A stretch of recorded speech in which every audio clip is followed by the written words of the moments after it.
네, 소형 인버터인데요. 이 같은 경우는 이제 차량용 인버터입니다. 출력 전원이 나는 거고요.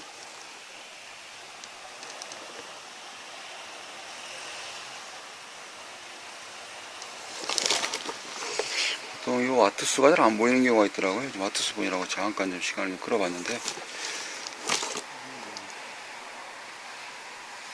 700W네요. 맥시멈 700W 써 있는 거 보니까 700W. 가운데 보이시죠? DC12V 입력에 SE7A10 이거는 700W 맥시멈 이렇게 써 있는데 700W짜리 동작 안 된다고 보내주신 건데요. 내부 모습 한번 보도록 하겠습니다.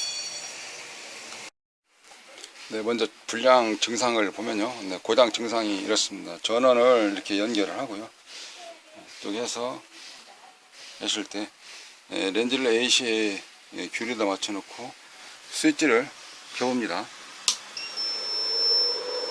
네, 팬은 시원스럽게 부쪽에서 열을 식혀주고 있고요. 앞에는 보통은 녹색만 불이 들어와야 되는데 저기에 적색 빨간색이 불이 들어왔다는 경우는 눈으로 표시해주는 에러 메시지죠. 이상이 있다는 경우를 눈으로, 삐 소리 나는 경우는 청각적으로 소리로 이상 있는 것을 알려주는 건데요. 그럼 전압이 출력이 나올까요? 네, 안 나오고 있습니다. 여기에 연결을 해서 해봤더니 나오질 않네요. 0.0, 0.1 출력이 안 나오는 고장 수리입니다. 내부 모습이고요. 이쪽에 이제 입력, 이쪽에서 이제 출력이 나오지 않는 2차 측입니다. 팬은 이쪽에 배터리를 통해서 돌아가는 건데 무조건 배터리를 통해서 들어가는 건 아니고 여기에 케이블 팬 모터로 연결되어 있는 겁니다. 밑에 패턴 따라가 보시면 어떤 그 온도에 의해서 온도가 올라가거나 내려가냐에 따라서 열을 식혀주도록 되어져 있죠. 그냥 돌아간다 그러면은 배터리 소모량이 계속 있기 때문에 그렇게 설계하지는 않을 겁니다. 온도 센서가 부착되어서 온도에 따라서 스위칭을 해줄 거고요. 지금 이 제품 이제 출력이 안 나오니까 여기서부터 입력까지 들어가서 어느 정도 일을 하니까 앞에서 빨간색이 불이 들어왔지 않습니까? 빨간색이 불이 들어왔으니까 어느 정도 어디까지는 좀 일을 하는데 2차 측, 1차 측과 2차 측 나눈다면 전반부는 일을 하는데 후반부는 일을 못한다. 이런 분량인 것 같습니다. 다시 또 다 열어봐야 되겠어요. 옆에 방열판으로부터 나사를 다 풀르고 그래야지 양쪽에 다 고정이 풀리면서 밑에는 나사가 없네요. 그대로 드러내서 밑면과 더불어서 부품의 이상 유무 양부 판정하고 동작 검사를 곁들여서 해야 될 것 같습니다. 네, 수리하는 과정인데요. 전원을 연결을 하고 스위치를 켜봅니다.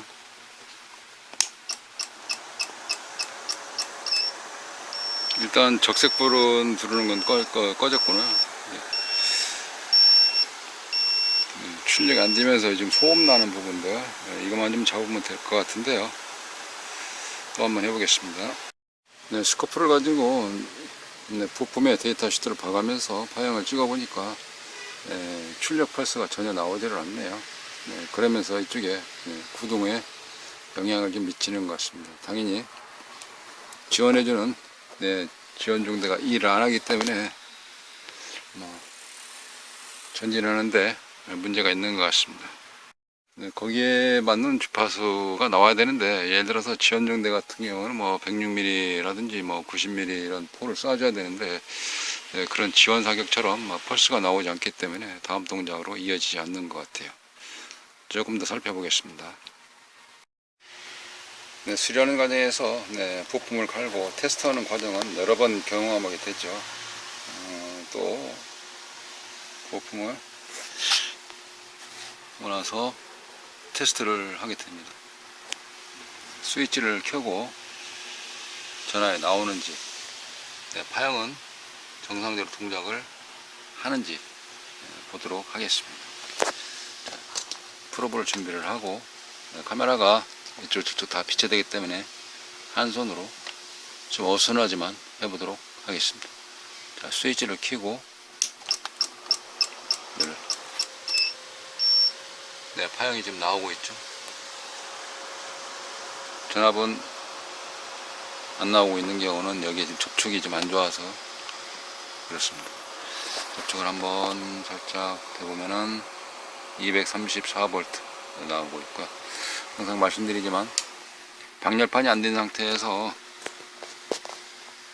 그냥 키게 되면은 장시간 사용했을 때 뜨끈뜨끈해서 고쳐놓고 다시 고장나기 때문에 테스트는 짧게 그리고 조립을 다 한 상태에서 이제 켜놓는 에이징 모드는 관계 없는데 수리하면서는 열 나는 거를 피하기 위해서 하게 되는 겁니다. 지금 현재 잘 됐네요. 다시 한번 여기서 파형을 봐보면은 나와야 할 곳에 저런 파형이 나온다는 경우는 정상 동작을 하는 겁니다. 자, 가만히 놔두시고 이 상태에서 스위치 켰어요. 네, 그죠? 네, 잘 됐습니다. 자, 이 상태에서 조립만 하면 되겠네요.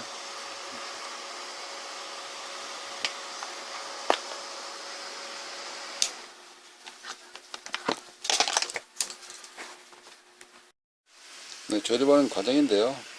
여기 먼저 나사를 조이게 되면 뒷면 커버가 나사 조이는 게 없거든요.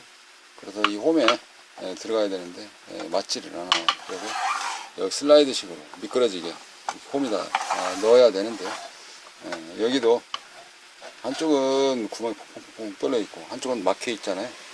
이 회는 후항이라 그러죠. 회는 위치를 봐보시면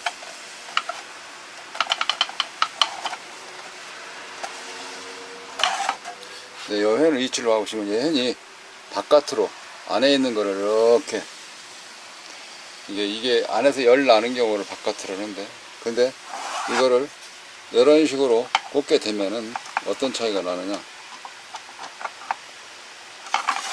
이렇게 꽂게 되면 여기에 있는 게 이쪽으로 바로 빠져나가기 때문에 효과가 많이 없죠. 냉각 효과를 더 갖기 위해서는 전체적으로 다 해야 되기 때문에 그래서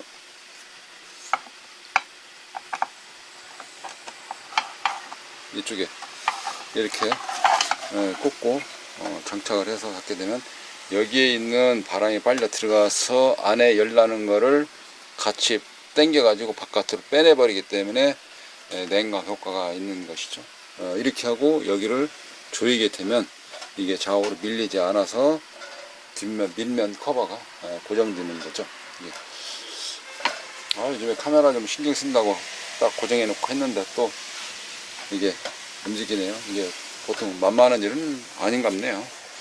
1인 미디어 시대, 개인 미디어 시대에 접어들면서 품질이 좋지 않으면 낚시하듯이 낚였다 라고 생각이 들으신다 그러면 가면 갈수록 좋은 품질들로 옮겨가기 때문에 그래서 좀 더 진실된 값어치를 가지고 돼야 되지 않겠나 생각이 좀 들어지긴 하더라고요. 왜냐 나중에 컨텐츠 자체가 질이 떨어지기도 하는 것이 문제이긴 하는데 매번 반복된 거라선 치더라도 어울리는 개념이 아니고 뭔가 좀 느끼고 보고 배우고자 하는 쪽이다 하는 거 하고 소통하면서 같이 교류하는 데 있어서는 내용의 품질도 다르게 적용이 돼야 되지 않을까 라고 생각이 되어지는 거거든요. 그래서 처음에는 그렇게 동영상을 찍었는데요, 지금은 내용의 좋은 질적 뿐만이 아니라 옵션이라 그러죠. 주변에 화질, 해상도, 선명도, 또한 스피치라 그러는 말 이런 경우도 조금 사전에 연습을 해서 성의 있는 그런 자세를 임하면서 찍어야 되지 않을까 라고 생각이 되어지네요. 보는 중에 어떤 분은 또 그럴 겁니다. 왜 여기 나사는 하나 안 조였어요 할 겁니다. 가져오실 때 보니까 나사가 하나 끊어졌어요 안에서. 그래서 조여지지가 않습니다. 조여지지가 않아요. 보는 시각이 비슷하기 때문에 그래서 동영상 내용이라든지 소통하면서도 뭐인가 봤을 때 조금이라도 도움이 되는, 봤다가 시간 낭비, 소비, 사치 그런 데서 자꾸 품질을 좀 업그레이드 해보려고 하는데 이렇게 만만치를 않네요. 자, 이어서 테스트 진행을 하도록 하겠습니다. 조립은 다 끝냈고요. 네, 이제 수리를 마치고 전류의 충분한 용량을 공급하기 위하여 원 케이블을 연결하여서 극성을 확인하고 플러스 마이너스 극성을 확인하고 전원 공급을 끝냈습니다. 스위치를 켜서 전압과 파형을 관측을 하면 수용적인 점검 테스트는 마치도록 되겠네요.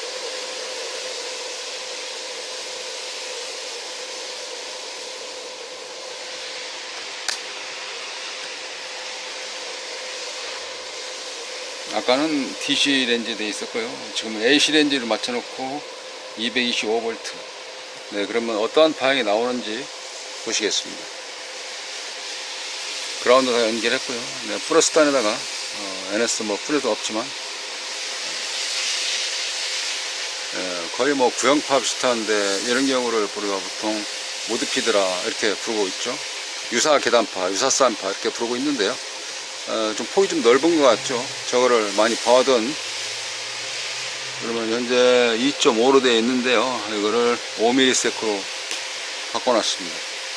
한 칸당 5ms라는 것이죠. 그러니까 나타나는 게 다르죠.